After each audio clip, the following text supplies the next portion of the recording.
નમસ્કાર દર્શક મિત્રો, કરંટ ટોપિકમાં હું પીનલ આપનું સ્વાગત કરું છું। કરંટ ટોપિકમાં આજે વાત કરી રહ્યા છે પ્લાસ્ટિક પર પ્રતિબંધ લઈને જ સરકાર વધુ કડક બની છે, કડક વલણ સરકારનું જોવા મળી રહ્યું છે, તેના વિશે આજે ચર્ચા કરીશું। અને સાથે જ પ્લાસ્ટિક પર જ્યારે પ્રતિબંધની વાત હોય ત્યારે પ્લાસ્ટિકથી પર્યાવરણને કેટલું નુકસાન હોય છે એની જાણકારી આપણને ઘણા સમયથી છે અને ઘણા સમયથી આ પ્રયાસો પણ થઈ રહ્યા છે કે પ્લાસ્ટિકને બેન કરવામાં આવે। અને એની સાથે આપણે જો સૌ જાણીએ છીએ કે અગાઉ પણ 40 માઇક્રોનથી પાતળી પ્લાસ્ટિકની થેલી પર પ્રતિબંધ લાદવામાં આવ્યો છે।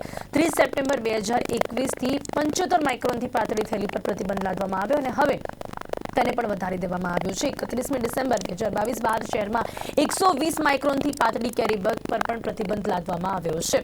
તો પ્લાસ્ટિકની પ્લેટ, કપ, સ્ટ્રો, ઝંડા, ટ્રે, ફોક, આઈસ્ક્રીમની ચમચીના ઉપયોગ પર પણ 1 જુલાઈથી પ્રતિબંધ લગાવવામાં આવશે। એટલે થર્મોકોલથી કરાતા જે ડેકોરેશન અત્યારે ખૂબ ટ્રેન્ડી જોવા મળી રહ્યા છે તેના પર પણ પ્રતિબંધ લગાવવામાં આવશે, કારણ કે આ બધું જ્યારે વેસ્ટ થાય છે, પ્લાસ્ટિક જ્યારે કચરામાં જાય છે ત્યારે એ પર્યાવરણને નુકસાન પહોંચાડે છે। તે ઉપરાંત પણ જે રીતે પ્લાસ્ટિકના જે તે કપ બાઉલનો પણ ઉપયોગ કરવામાં આવે છે કોઈ પણ હોટેલમાં, રેસ્ટોરન્ટમાં, એમાં જ્યારે ગરમ ખાવાનું નાખવામાં આવે ત્યારે પ્લાસ્ટિક તેમાં ઓગળી જાય ત્યારે શરીરને પણ નુકસાન પહોંચાડે છે।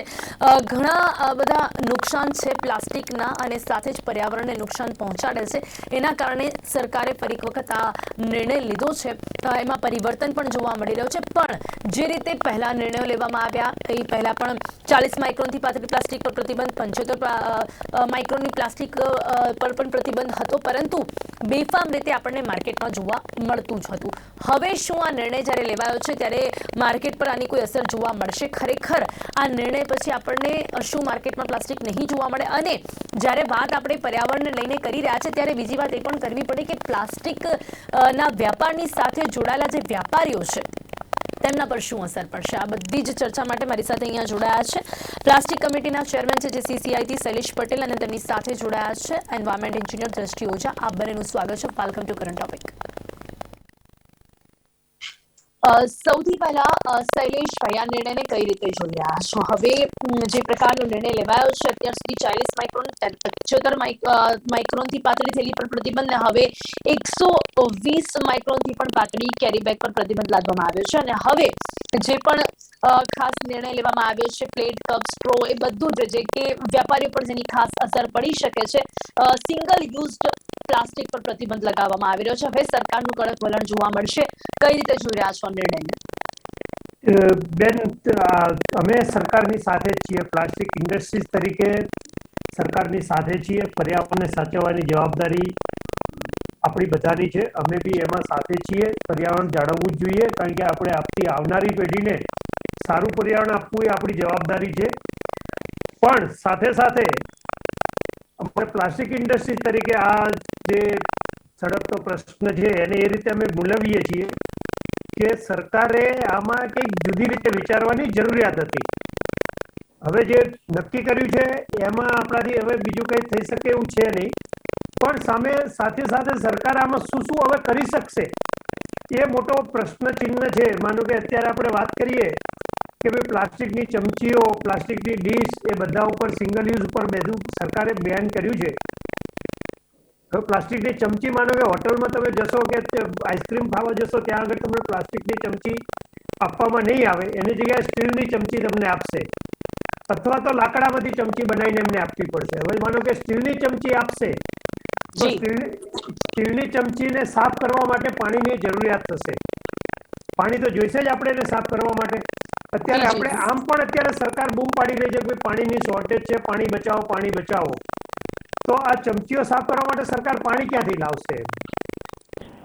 બીજો ઓલ્ટરનેટિવ આપણે વિચારીએ કે લાકડાની ચમચી બનાવીને આપશે, તો અત્યારે આપણે આમે કહીએ છીએ કે ભાઈ આપણી ગ્રીન કવરેજ ઓછું જ છે, ઝાડ આપણી પાસે ઓછા જ છે। હવે જો ચમચી બનાવવાની હશે તો ઝાડમાંથી તમારે ઝાડ કાપીને લાકડું લાવીને પછી ચમચી બનાવવાની આવશે। તો અત્યારે એક ઝાડ ઉછેરવામાં ઓછામાં ઓછા આપણે આજે ઝાડ વાવીએ તો 10 વર્ષ પછી એ ઝાડ મોટું થઈને આપણે એના ઉપયોગમાં કંઈક લઈ શકીએ। તો આ બંને રીતે જોઈએ તો પર્યાવરણ આપણે કેવી રીતે બચાવીશું એ મોટો પ્રશ્નાર્થ ચિહ્ન છે। અને ઇન્ડસ્ટ્રી તો માનો કે એની જે બીજું કામ કરી લેશે, થોડા ઘણા ફેરફાર કરવા પડશે મશીનરીઝમાં અને કામ કરશે, પણ સાચો રસ્તો એવો છે કે જે આને બેન કરવાની જગ્યાએ આનું કલેક્શન વ્યવસ્થિત કરી અને રિસાયકલિંગ વ્યવસ્થિત થાય.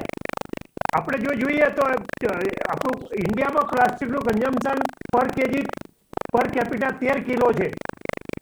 વર્લ્ડની એવરેજ છે 40 કિલો છે. જી. અને જે ડેવલપ કન્ટ્રીઝ છે, માનો કે આપણે જોઈએ અમેરિકા, જાપાન, યુરોપિયન કન્ટ્રીઝ, ત્યાં બધાથી 80 થી 120 કિલો પર કેપિટા કન્ઝમ્પશન છે. આપણું રિસાયકલિંગ, ઇન્ડિયાનું રિસાયકલિંગ 60% છે. આપણે જેટલું વાપરીએ છીએ એને 60% આપણે રિસાયકલ કરીએ છીએ. જ્યારે અમેરિકા અને વેસ્ટર્ન કન્ટ્રીઝ છે એ બધા 15 થી 30% વચ્ચે રિસાયકલિંગ કરે છે, જેટલું કન્ઝમ્પશન છે. એટલે આજની તારીખમાં હજુ ત્યાં બાન ક્યાંય નથી આવેલું સિંગલ યુઝ પ્લાસ્ટિકનું, એમ કે ત્યાં બધે જ ચાલી રહ્યું છે. પણ અમે સરકારની સાથે છીએ, પણ સરકારે સાથે સાથે આ વિચારવું જોઈએ એવું અમારે ઇન્ડસ્ટ્રી તરીકે અમે પ્રશ્ન મૂકીએ છીએ. અને આપણી સાથે પર્યાવરણની દ્રષ્ટિબેન છે એ બી કહેશે કે આમાં કેવી રીતે મદદરૂપ થઈ આપને શું લાગે છે શૈલેષભાઈ, ઘણા મુદ્દાઓ પર્યાવરણને લઈને પણ મૂક્યા છે, એની સાથે જ બીજી કઈ પ્રોબ્લેમ્સ ઊભી થઈ શકે છે જો પ્લાસ્ટિક પર પ્રતિબંધ લગાવવામાં આવે? એટલે કે ઇનશોર્ટ એમને ઓપ્શનની વાત અહીંયા કરી છે. આ નિર્ણયની કઈ રીતે આપ જોઈ રહ્યા છો? પર્યાવરણને ધ્યાનમાં રાખીને પ્લાસ્ટિક પર્યાવરણને કઈ રીતે નુકસાન પહોંચાડે છે, એની માટે આ નિર્ણય લેવું કેટલું જરૂરી લાગે? જે નિર્ણય લેવામાં આવ્યો છે મારા મતે તો પૂરેપૂરો બરોબર નિર્ણય છે. કારણ કે હું માનું છું કે સિંગલ યુઝ પ્લાસ્ટિક છે તો તમે એને જનરલી રિસાયકલ નથી કરી શકવાના. એના માટેની જે કલેક્શન સિસ્ટમ છે એ આપણી જોડે નથી જ. તો સૌથી સારો રસ્તો એ છે કે તમે એને વાપરવાનું બંધ કરી દો. અને એના માટેથી આપણે અવેરનેસ કરી શકીએ છીએ લોકોની અંદર, કે એ લોકો ખુદ પોતાના ઘરેથી કાપડની બેગ્સ છે કે એવું બધું યુઝ કરી શકે છે પર્યાવરણને બચાવવા માટે થઈને. અને રહી વાત સ્ટીલની ચમચીની કે એની, તો તમે ઘરેથી બી એ બધી વસ્તુઓ કેરી કરી શકો છો. તો મને નથી લાગતું કે આ વસ્તુ ક્યાંય પ્રોબ્લેમ તરીકે બહાર આવી રહી છે. ખાલી થોડી ઘણી અવેરનેસની જરૂર છે. કે કોઈ આઈસ્ક્રીમ ખાવા માટે જાય દ્રષ્ટિબેન, તમે ઘેરથી જશો ચમચી લઈને આઈસ્ક્રીમ જઈ ખાવા શકે, ઘેરથી ચમચી કે લઈને પછી જશો. કંઈ પણ ખાવા માટે એટલે હવે પર્સમાં આપણે ચમચી રાખવી જ પડે એવું મને નથી લાગતું કે કદાચ કોઈ કરવા માટે ઘણા બધા લોકો કરે છે, જે લોકો ઝીરો શક્ય વેસ્ટ નથી ને. લાઈફસ્ટાઈલ જીવી તમે રહ્યા પછી છે એ અત્યારે ચમચી પર્યાવરણ માટે. તમે માનો કે ઘેરથી ચમચી લઈને જશો તો શું છે, તમે આઈસ્ક્રીમ ખાધા પછી એ ચમચી આઈસ્ક્રીમ વાળી તમારી બેગમાં મૂકવાના છો? તમે સાફ કરવા માટે તો પાણી જોઈએ એટલે કે નહીં એમનો જોઈએ? પ્રશ્ન પાણીને લઈને છે. એ ચમચી પણ ધોવી તો પડશે જ. બરોબર છે. તો અહીંયા શૈલેષભાઈ, ખાસ કરીને અત્યારે જે રીતે આ નિર્ણય લેવામાં આવ્યો છે ને, આ પહેલા પણ આપણે જોયું હતું કે જે પ્રકારનો નિર્ણય હતો, પરંતુ માર્કેટમાં તો બેફામ રીતે પ્લાસ્ટિકનો ઉપયોગ થઈ જ રહ્યો હતો. આપને લાગે છે કે હવે આના પર કોઈ રોક લાગી શકશે? બેન, ચોક્કસ. અમે મેં કહ્યું આગળ શરૂઆતમાં બી કહ્યું કે પ્લાસ્ટિક ઇન્ડસ્ટ્રીઝ તરીકે અમે સરકારની સાથે છીએ. સરકારની સાથે પર્યાવરણ સાચવવાની જવાબદારી આપણી બધાની છે. એટલે પ્લાસ્ટિક ઇન્ડસ્ટ્રીઝ તરીકે માનો કે આપણને બધાને ખબર છે કે આપણું જે સરકારનું ભ્રષ્ટાચારી તંત્ર, હું ખુલ્લે એમ કહું છું કે ભ્રષ્ટાચારી તંત્રમાં સરકારમાં તમે પૈસા આપશો એટલે તમારે જે બનાવવું હશે બનાવી શકશો અને તમે વેચી બી શકશો.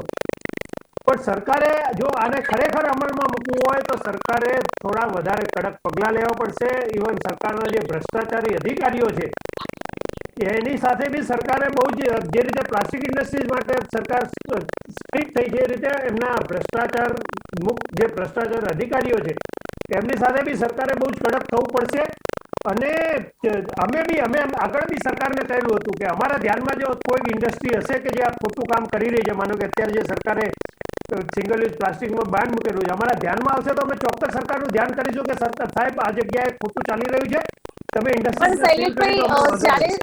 શૈલેષભાઈ, આપણે જોયું ને પહેલા પણ આપણને માર્કેટમાં પ્લાસ્ટિક જોવા મળી રહી હતી, અને એમાં વ્યાપારીઓ પણ એનો ઉપયોગ કરી રહ્યા હતા, અને સાથે જ ટેકનિકલ લોકો પણ એટલા ટેવાયેલા છે પ્લાસ્ટિકની બેગ ખાસ કરીને ઉપયોગ કરવા માટે કે એ લોકો પણ અહીંયા ખાસ જે પણ વેપારીઓ તેમની પાસેથી માંગતા હતા. અને ઘણી વખત વેપારીઓ ના પણ પાડે કે બેન છે, તો પણ લોકો પ્લાસ્ટિકની થેલી જ વાપરવા માટે એટલા બધા, એ લોકોને એટલી હેબિટ થઈ ગઈ છે કે એ લોકો જ સામેથી માંગતા જોવા મળતા, અને સામે વેપારીઓ પણ તેમને આપતા હતા.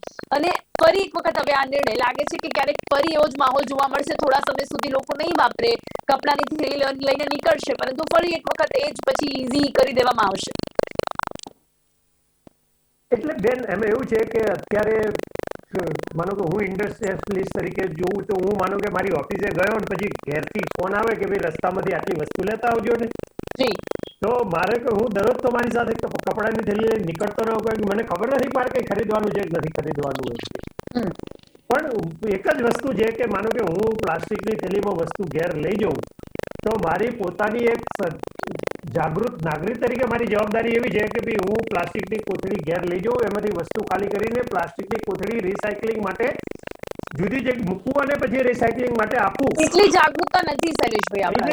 જાગૃતતા એ પણ પ્લાસ્ટિકની થેલીઓ જોવા મળે છે રખડતી, મળે છે અને એના કારણે પણ એમાં એવું છે, હું તમને કહું, પ્લાસ્ટિકની થેલીઓ કરતા પ્લાસ્ટિકની થેલીઓ જે રખડતી જોવા મળે છે ને એના કરતા જે ગુટકાના પડીકાઓ છે ને એ વધારે આમાં નુકસાન કરી રહ્યા છે ને વધારે જોવા મળી રહ્યા છે તમને. અત્યારે માનો કે સરકારે જો ખરેખર કામ કરવું હોય ને તો પ્લાસ્ટિકની કોથળી કરતા આ જે ગુટકા છે એ ખરેખર શું છે, નુકસાનકારક છે. માનો કે જે તે વ્યક્તિ પોતે ખાય છે એને બી નુકસાન કરે છે, પાછળ એની ફેમિલી જે છે એ તો એટલી બધી હેરાન થાય છે કે તો સરકારે સૌથી પહેલું કામ તો અને ગુટકા શું છે કે લોકો તમે જુઓ તો પ્લાસ્ટિકની થેલી ગમે તે નહીં નાખી દે, પણ પેલો ગુટકો તો માનો કે BMW જતો હશે ને તો એ બી ગુટકો ખોલી મોઢામાં નાખીને કાચ ઉતારીને સીધું રોડ પર ફેંકી દેશે.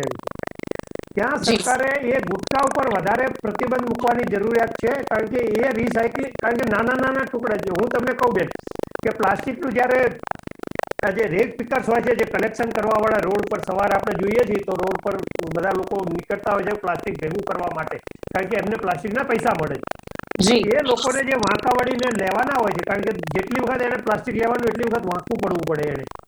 હવે નાના નાના જે ગુટકા હોય ને કોઈ અત્યારે કોઈ માણસ વીણતું નથી, કારણ કે એનું વજન નથી, એની કિંમત નથી આવતી. એટલે ખરેખર સરકારે બાનમાં મૂકવું જોઈએ તો સૌથી પહેલું બંધ આ પ્લાસ્ટિકના જે ગુટકા છે પાઉચ. હવે એ જે ક્રાઇટેરિયા છે 120 માઇક્રોન થી પાતળી જે પણ કેરી બેગ છે તેમના પર પ્રતિબંધ છે. હવે આ ક્રાઇટેરિયામાં કદાચ કારણ કે પ્લેટ, કપ, સ્ટ્રો, ઝંડા, ટ્રે, ફોર્ક આ બધું તો આવે છે, પણ જે ક્રાઇટેરિયા છે એને કદાચ કવર નહીં કરે. નથી કર્યું એરિયો કવર બેન, હું એ જ કહું છું કે જે ગુટકાના કપ છે એ કવર નથી થયેલા ગુટકા પાઉચ છે એને સરકારે પ્લાસ્ટિક પર્યાવરણને કઈ રીતે નુકસાન પહોંચાડે છે, કેટલું જરૂરી છે આ નિર્ણય, શું લાગે છે આપને? જેવી રીતે આપણે સિંગલ યુઝ પ્લાસ્ટિકની એમને સરે વાત કરી કે લોકો ગમે ત્યાં પડીકીઓ નાખી દે છે. એ સિવાય આપણે ઘણી વખત એવું જોઈએ છે કે ઘરની અંદરથી લોકો એઠવાડ ભરીને એ થેલી ગમે ત્યાં ડમ્પ કરી દેતા હોય છે. જે પ્રાણીઓ છે કે ગાય છે કે કોઈ બી પશુ છે કે જેને ખાવાનું દેખાય છે તો એ ખાઈ લે છે. ઘણી વખત દરિયાની અંદર બી આપણે તમે જોઈ રહ્યા છીએ કે ત્યાં પણ પ્લાસ્ટિકનું પોલ્યુશન થઈ ગયું છે. તો હવે મેઇન પ્રોબ્લેમ પહેલા એવો થઈ રહ્યો હતો કે એ લોકોના પેટની અંદર આ બધી થેલીઓ ભરાઈ રહી છે ને એ લોકોનું મોત થઈ રહ્યું છે. પણ હવે બીજો એક પ્રોબ્લેમ નવો એવો આવ્યો છે કે તમે એના હિસાબે જે માઇક્રોપ્લાસ્ટિક જનરેટ થાય છે કે જેના હિસાબે આપણી જે માટી હોય છે એ બી ડિગ્રેડ થતી જાય છે, કે એની અંદર જે પહેલા પાક ઉગતો હતો ખેડૂતોનો એવો નથી ઉગી રહ્યો. એ સિવાય તમે પાણીની અંદર બી માઇક્રોપ્લાસ્ટિક જોઈ શકો છો. આપણે પીવાની જે પાણીની બોટલ છે જો તમે એની અંદર બી ચેક કરશો તો એની અંદર બી માઇક્રોપ્લાસ્ટિક હશે. અને એની અસરો એવી થઈ છે કે જ્યારે હવે નવા જન્મેલા બાળકો, તાજું જન્મેલું જે બાળક હશે ને તો એમાં 10 માંથી 9 બાળકોની અંદર તમને માઇક્રોપ્લાસ્ટિક જોવા મળશે બાય બોર્ન. તો આ એની એક સાઈડ ઇફેક્ટ છે. અને આઈ થિંક કે પ્લાસ્ટિક ઉપર ઘણું બધું પહેલેથી સરકાર કરી રહી છે તો એ કંઈક સારા માટે જ કરી રહી છે. જી શૈલેષભાઈ, અહીંયા આપને શું લાગે છે કે પર્યાવરણને કઈ રીતે નુકસાન પહોંચાડી રહ્યું છે પ્લાસ્ટિક? અને સૌથી વધારે જો મહત્વનો મુદ્દો એ હોય કે કદાચ પ્લાસ્ટિકનો જે રિસાયકલનો જે મુદ્દો છે ને એને જ્યારે વધારે ઇમ્પોર્ટન્સ આપવામાં આવે ને તો કદાચ આપની જે પ્રોબ્લેમ છે, જે સમસ્યા છે એ પણ દૂર થઈ શકે જો લોકો જાગૃત બને. પ્લાસ્ટિકને ક્યાં ફેંકવું, કઈ રીતે તેને એકત્રિત કરવું, ત્યારબાદ રિસાયકલની જે પ્રોસેસ છે તેના પર જો સરકાર ભાર મૂકે તો કદાચ વેપારીઓની જે તકલીફ છે એ પણ દૂર થઈ શકે અને પર્યાવરણની સમસ્યા પણ દૂર થઈ શકે. શૈલેષભાઈ બેન, હું તમને કહું કે મેં આગળ બી ઘણી જગ્યાએ કહેલું છે કે બિફોર નો ટુ પ્લાસ્ટિકને એનો કહેતા પહેલા પ્લાસ્ટિકને KNOW, પ્લાસ્ટિકને ઓળખો, જાણો અને પછી એને નાખો. આપણે શું છે કે પ્લાસ્ટિકને ઓળખતા નથી અને સીધું આપણે પ્લાસ્ટિકને ના કહી દઈએ છીએ. પ્લાસ્ટિક પર્યાવરણને નુકસાન કરતા ચોક્કસ છે, પણ કારણ પ્લાસ્ટિક નથી. પ્લાસ્ટિક નુકસાન કરતા ચોક્કસ છે, પણ હું અગેન કહું છું કે પ્લાસ્ટિક એ કારણ નથી કે પર્યાવરણને નુકસાન કરે છે. કારણ એ છે કે લોકોને સમજણ નથી, લોકોને અવેરનેસ નથી. લોકો ગમે ત્યાં પ્લાસ્ટિકનું લિટરિંગ કરે છે, એના કારણે આપણને પર્યાવરણને નુકસાન થતું એવું લાગી રહ્યું છે. આપણે ખરેખર જો અવેરનેસ આવે, મેં તમને આગળ બી કહ્યું કે દુનિયાભરમાં પ્લાસ્ટિક સૌથી વધારે વપરાય છે, આપણે તો બહુ જ ઓછું વપરાઈ રહ્યું છે, પણ આપણા ત્યાં લોકોની અવેરનેસ નથી. જે બેને કહ્યું કે ભાઈ લોકો એઠવાડ ભરીને અંદર નાખી દે છે, બરાબર, અને ગાય કે જે ખાવા જાય છે એને ખબર નથી કે ભાઈ આ પ્લાસ્ટિક મને નુકસાન કરવાનું છે, મારા પેટમાં જશે તો મને તકલીફ કરવાનું છે. પણ લોકોએ એઠવાડ નાખતા પહેલા વિચારવું પડે કે ભાઈ ખરેખર હું આ કરું, ખરેખર હૃદય ઉપર હાથ મૂકી દઈને કહેવું જોઈએ કે ખરેખર હું કરી રહ્યું છે, સાચું કરી રહી છું, આ ખરેખર ખોટું થઈ રહ્યું છે. એટલું જો હૃદય કે ના કરે ને તો પ્લાસ્ટિક ખરેખર એક આશીર્વાદ રૂપ છે. તમે આજની તારીખમાં આપણે હું દાખલો આપું કે તમને પહેલા જે આ બેન છે તો એમની ઉંમર કદાચ નાની છે, પણ પહેલા આપણે દૂધની કાચની બોટલમાં દૂધ આવતું હતું, જી બરાબર છે. હવે એની જગ્યાએ અમૂલ બધું 100% આપણને પ્લાસ્ટિકની કોથળીમાં દૂધ આપી રહી છે. હવે જે પહેલા કાચની બોટલમાં દૂધ આવતું હતું એ વ્હીકલ મૂકવા જાય પછી દરેકના ઘેર જાય બોટલ, પછી દરેકના ઘેરથી પાછી એ બોટલ રિકલેક્ટ કરવાની, પછી એને વોશિંગમાં મોકલવાની. હવે આપણે હાઇજીનની વાત કરીએ, અત્યારે આપણે બધા જ એમ કહીએ છીએ કે ભાઈ હા આપણે તો બધું ચોખ્ખું જોઈએ. હવે પ્લાસ્ટિક જે દૂધની બોટલ કાચની બોટલ આવતી હતી એને જ્યારે આટલી બધી જથ્થાબંધ સાફ કરવાની હોય તો કેવી રીતે સાફ થાય બેન, અને એના માટે કેટલું પાણી જોઈએ. એની જગ્યાએ આપણને પ્લાસ્ટિક ચોક્કસ આશીર્વાદ રૂપ છે, પણ લિટરિંગના કારણે આપણને બધાને એમ થઈ રહ્યું છે કે ના પ્લાસ્ટિક તો બહુ જ ખરાબ છે, પ્લાસ્ટિક તો આખું પર્યાવરણને ઊંધું ચત્તું પણ કરી નાખશે. શૈલેષભાઈ બધી જ રીતના પ્લાસ્ટિક પર કઈ જે આપણે નીડેડ પ્લાસ્ટિક ની વાત કરી રહ્યા છે એ રીતે નહીં, પરંતુ જે એવું કહી શકાય કે જેના ઓપ્શન બની શકે, એટલે જે રીતે ઇયરબડના plastic stick, balloon stick, plastic ઝંડા, કેન્ડી સ્ટિક, થર્મોકોલનું decoration, plate, cup, glass, straw, આ બધું કદાચ આપણે નથી જરૂરિયાત જેની આપણે યુઝ કરીએ છીએ અને ગમે ત્યાં ફેંકીએ છીએ. એટલે મેં કહ્યું ને કે અમને કોઈ ઇન્ડસ્ટ્રી તરીકે કોઈ તકલીફ નથી, પણ જે રીતે લોકો કહી રહ્યા છે કે ના ભાઈ પ્લાસ્ટિકની તો બહુ જ ખરાબ છે, પર્યાવરણને બહુ નુકસાન કરી દે છે, ખરેખર એવું નથી. ખરેખર એવું છે કે લિટરિંગના કારણે નુકસાન થઈ રહ્યું છે. મારું સ્પષ્ટ મંતવ્ય છે અને હું અગેન ફરીથી રિપીટ કરું છું કે લિટરિંગના કારણે આપણને નુકસાન થઈ રહ્યું છે. એટલી જાગૃતતા તો કદાચ લોકોમાં નહીં લાવી શકે અને એટલા માટે આ નિર્ણય લેવામાં આવી રહ્યો છે કે કારણ કે પ્લાસ્ટિકથી પર્યાવરણને નુકસાન તો ઘણું થઈ રહ્યું છે. અત્યારે આપણે કદાચ જોતા હશો જે તે સર્વે કરવામાં આવે છે, અત્યારે કેટલા પ્રદૂષિત વાતાવરણો આપણે જીવી રહ્યા છે, જેનું એક કારણ આપણે એક તો ધુમાડો, આપણે જે રીતે પર્યાવરણ એના કારણે પણ પ્રદૂષિત છે, ને બીજું પ્લાસ્ટિક નો જે દુરુપયોગ એવું કહી શકાય, અને સાથે જ યુઝ કર્યા પછી એને ગમે ત્યાં ફેંકવું અને એની સાથે આ પ્રાણીઓનું એને ખાઈ જવું, એના કારણે એમને પણ નુકસાન. બીજી વાત પણ મેં કરી હતી કે જો હોટલ રેસ્ટોરન્ટમાં યુઝ થાય છે તો પણ ગરમમાં પ્લાસ્ટિક ઓગળી જવું એ આપણા શરીરને પણ નુકસાન પહોંચાડે છે. ના બેન, એ ત્યાં તમારી ગેરમાન્યતા છે કે ગરમમાં આપે એટલે પ્લાસ્ટિક ઓગળી જાય. પ્લાસ્ટિક ઓગળે નહીં, કારણ કે એમાં શું છે કે પ્લાસ્ટિકનું પ્રોસેસિંગ બધું 150 ડિગ્રી ઉપર થઈ રહ્યું છે બેન. એક પણ પ્લાસ્ટિક એવું નથી કે 150 ડિગ્રી ઉપર પહેલા એ નહીં શૈલેષભાઈ, કદાચ આપે પ્રોપર બધા લાઈક એવા પ્લાસ્ટિક યુઝ કર્યા હશે તો મને ખ્યાલ નથી, પણ ઘણી બધી વખત પ્લાસ્ટિકમાં કે પછી હું તો એવું પણ કહીશ કે ઘણા એવા ટફ પ્લાસ્ટિકના ટિફિન્સ પણ આવે છે, એમાં પણ જો ગરમ તમે ખાવાનું પેક કરો તો પણ અસર દેખાય છે. જી દ્રષ્ટિ, આપનું શું માનવું છે આ વાત પર? હું તમારી જોડે અગ્રી કરું છું વૈભવીબેન, કારણ કે જે રીતના અત્યારે બધી સિસ્ટમ્સ ચાલી રહી છે, તમે ચાના કપ બી જોઈ લો કે ઘણી વખત કેન્સર થવાનું કારણ બી માઇક્રોપ્લાસ્ટિક આવી જાય છે, કે તમે એની અંદર ગરમ વસ્તુ સર્વ કરો છો અને પ્લાસ્ટિક એ ડિગ્રેડ થઈને તમારા બોડીની અંદર જઈ રહ્યું છે. ગરમ કોઈ પણ ખાવાનું પદાર્થ જ્યારે પ્લાસ્ટિકમાં નાખવામાં આવે છે ને ત્યારે એની અસર એ ખાવામાં તો જોવા મળતી જ હોય છે, એટલે એ માટેની જાગૃતતા તો વ્યક્તિમાં પણ હોવી જોઈએ કે ગરમ જે તે ખાવાનું હોય પ્લાસ્ટિકમાં ન જ નાખવાનું હોય. ક્યાંક ને ક્યાંક વાત તો અહીંયા જાગૃતતા પર જ આવે છે કે એનો કઈ રીતે ઉપયોગ કરવો. અને હું માનું છું કે કદાચ લોકોની અંદર એ જાગૃતતા નથી, એટલા માટે થઈને સરકારે આ પગલું લીધું છે કે લોકો આ વસ્તુને લઈને અવેર થાય. પણ એનો મતલબ એવો નથી કે પ્લાસ્ટિક પર્યાવરણને નુકસાન નથી કરતું. પ્લાસ્ટિક પર્યાવરણને નુકસાન કરે જ છે, કોઈ ના કોઈ રીતે તો એ કરે જ છે. તો હું એ વસ્તુમાં અગ્રી નથી થતી કે બેન પર્યાવરણને બધી જ વસ્તુ નુકસાન કરી રહી છે. માનો કે તમે ઝાડ કાપશો તો શું પર્યાવરણને નુકસાન નથી થવાનું? તમે બીજી બધી વસ્તુ માનો કે વાત કરીએ આપણે કે પર્યાવરણને પ્લાસ્ટિક નુકસાન કરે છે, તો મેં તમને આગળ દાખલો આપ્યો કે તમે લાકડાની ચમચી લેશો તો લાકડાની ચમચી માટે તમે ઝાડ કાપશો તો શું પર્યાવરણને નુકસાન નથી થવાનું? તમે માનો કે મારી વાત સાંભળો, શૈલેષભાઈ, આપની મતે ઓપ્શન શું? આપે બિલકુલ સાચી વાત કરી. જો લાકડાની પ્લાસ્ટિક યુઝ કરવામાં આવે તો પણ તકલીફ છે, સ્ટીલની પ્લાસ્ટિક યુઝ કરવામાં આવે, સ્ટીલનું જે ચમચી યુઝ કરવામાં આવે તો પણ આપણને તકલીફ, કારણ કે ધોવા માટે પાણી જોઈએ. તો અહીંયા ઓપ્શન શું છે? શું કરી શકાય છે? કારણ કે સરકારે તો અંતે આ નિર્ણય લીધો છે, પરંતુ ઓપ્શન શું? કારણ કે એ વાત પણ સમજી શકાય છે કે આ વેપારની સાથે સંકળાયેલા વેપારીઓને પણ તકલીફ તો પડશે. આપ ચોક્કસપણે મોકળા મને સરકારની સાથે છો, પરંતુ છતાં પણ સમજી શકાય છે કે જે તે લોકો આની સાથે સંકળાયેલા હશે એમને તકલીફ પડશે, નાના વેપારીઓને પણ પડશે. શૈલેષભાઈ,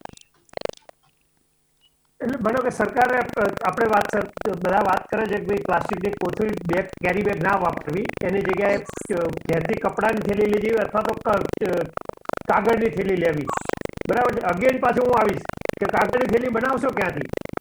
તમારી પાસે કાગળ બનાવવા માટે બી ઝાડ કાપવા પડશે તમારે. એટલે સૌથી સારામાં સારો રસ્તો ચોક્કસ આપણે પર્યાવરણને સાચવવું છે. અગેન હું આઈ એમ એમ્ફેસાઇઝિંગ કે ભાઈ પર્યાવરણ સાચવવું જ છે, પણ આ બધી વસ્તુ પર બાંધ મૂક્યા કરતા એની જગ્યાએ એને વ્યવસ્થિત વાપરીને લોકોની અવેરનેસ વધારીને સમજણ આપીને લોકોને પાસે, અને સાથે સાથે એનો ઉપયોગ ઓછો કરીએ, એકદમ બંધ કરી દઈએ એના કરતા એનો લિમિટેડ ઉપયોગ કરીને આપણે એનું કામ કરીએ તો વધારે સારી રીતે આપણે પર્યાવરણને બી સાચવી શકીશું અને લોકોની જાગૃતતા બી એમાં આવશે અને લોકોની કન્વિનિયન્સ બી સચવાશે. જી ચોક્કસથી. હવે સરકારે તો આ નિર્ણય લીધો છે. 1 જુલાઈથી પ્રતિબંધ લાદવામાં આવ્યો છે. તમામ જે પણ પ્લાસ્ટિકની પ્લેટ છે, કપ છે, સ્ટ્રો છે, એવી વસ્તુઓ કે જેનો ઉપયોગ ખૂબ જ સામાન્યતઃ થતો હોય છે, જેનો ઉપયોગ ન કરીએ તો પણ ચાલે, એવી બધી વસ્તુઓ પર પ્રતિબંધ છે. 120 માઇક્રોનથી પાતળી પ્લાસ્ટિકની બેગ પર પણ પ્રતિબંધ. હવે જોવાનું રહેશે કે સરકારે જ્યારે આ નિર્ણય લીધો છે ત્યારે ફરી એક વખત આમાં કેટલી સહમતિ વેપારીઓની જોવા મળે છે અને તેની સાથે નાગરિકો પણ આ વાતને કેટલું સમજે છે. અત્યારે સમય સમાપ્ત થાય છે શૈલેષભાઈ, અને સાથે દ્રષ્ટિ બંને મારી સાથે ચર્ચામાં જોડાયા તે બદલ આપનો ખૂબ ખૂબ ધન્યવાદ. Thank you. આભાર. ટોપિકમાં આજે વાત કરી છે પ્લાસ્ટિકના પ્રતિબંધ પર સરકારનું જે કડક વલણ હવે જોવા મળી રહ્યું છે. પહેલા પણ નિર્ણયો તો લેવાયા છે, પરંતુ છતાં પણ બેફામ રીતે પ્લાસ્ટિકનો ઉપયોગ તો જોવા મળ્યો છે. પરંતુ તેની સાથે સાથે આ ચર્ચામાં આપણને એ પણ જાણકારી મળી છે, જે પ્રકારે આપણે સૌ જાણીએ છીએ કે પ્લાસ્ટિકના ઉપયોગને લઈને આપણે કેટલા ટેવાઈ ગયા છે અને ક્યાંક ને ક્યાંક પ્લાસ્ટિકનું ઓપ્શન હજી પણ ક્યાંક આપણને નથી મળી રહ્યું, અને પ્લાસ્ટિકનો ઉપયોગ કરવો એ કદાચ ક્યાંક એવું કહી શકાય કે આપણી માટે ખૂબ જ જરૂરી બની ગયું છે. તો તેના વિશે પણ સરકારે ક્યાંક વિચારવું જોઈએ. એની સાથે સાથે પ્લાસ્ટિકના વેપારની સાથે જોડાયેલા જે વેપારીઓ છે, નાના વેપારીઓ છે, તેના વિશે પણ ક્યાંક ને ક્યાંક સરકારે વિચારણા કરવી જોઈએ. કરંટ ટોપિકમાં અત્યારે બસ આટલું જ. ફરીથી મળીશું એક નવા વિષયની સાથે. ત્યાં સુધી રજા આપશો. નમસ્કાર.